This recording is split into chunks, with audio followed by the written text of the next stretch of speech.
Dia adalah sosok yang menakutkan dalam sejarah kejahatan Korea, yang dengan kejam membunuh 19 orang dalam waktu singkat. Yoo Yong-chol, nama ini seperti kode setan, membuat seluruh Korea terjebak dalam ketakutan. Yoo Yong-chol lahir pada tahun 1970 dan pindah bersama keluarganya ke distrik Mapo di Seoul. Masa kecilnya diliputi kegelapan dengan latar belakang keluarga yang miskin. Orang tuanya sibuk mencari nafkah sehingga kurang memperhatikan dia dan saudaranya. Lebih malang lagi, dia mewarisi epilepsi dari keluarganya, seolah-olah sebuah kutukan. Tumbuh dalam lingkungan keluarga seperti ini, benih kebencian terhadap ketidakadilan nasib mulai tumbuh dalam dirinya. Melihat kehidupan mewah di kawasan kaya, sementara dirinya hanya bisa bertahan hidup dengan susah payah, hati kecil Yoo Yong-chol dipenuhi ketidakpuasan, dan ia berjanji untuk menjadi orang kaya. Namun jalan yang ia pilih dipenuhi dengan kejahatan. Sejak kecil, Yoo Yong-chol mulai mencuri, dan setelah masuk SMA, perilaku mencurinya semakin sering. Karena tidak bisa lagi menggunakan alasan usia muda, ia menjadi terasing di sekolah dan sifatnya semakin menjadi paranoid. Setelah lulus dari SMA, Yoo Yong-chol merencanakan rahasia untuk kaya dengan menyamar sebagai polisi untuk melakukan pemerasan. Meskipun sering berhasil, ia segera menyadari bahwa metode ini berisiko tinggi dan menghasilkan uang dengan lambat.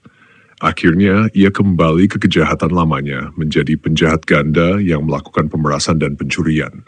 Setahun kemudian, ayahnya meninggal karena epilepsi dan kondisi mental Yoo Yong-chol mulai runtuh.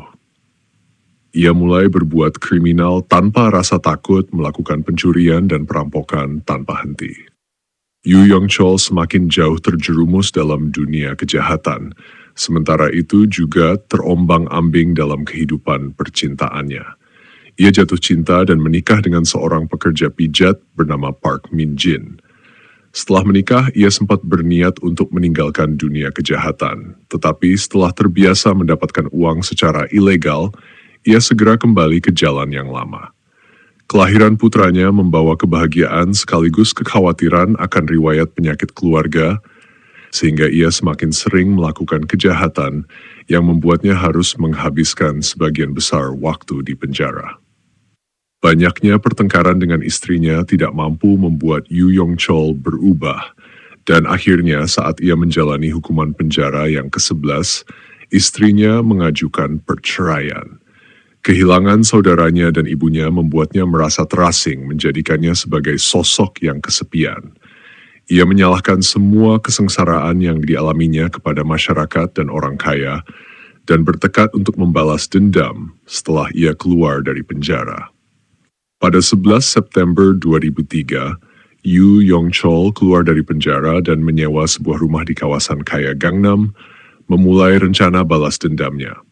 Ia melakukan tindakan kejam terhadap pasangan Lee Myung-hwa, kemudian melanjutkan serangkaian kejahatan. Polisi Seoul kebingungan menghadapi situasi ini, sementara Yoo Yong-chol terus berhasil berkekat rencananya yang cermat. Namun, kemunculan cinta membuatnya untuk sementara menghentikan aksinya.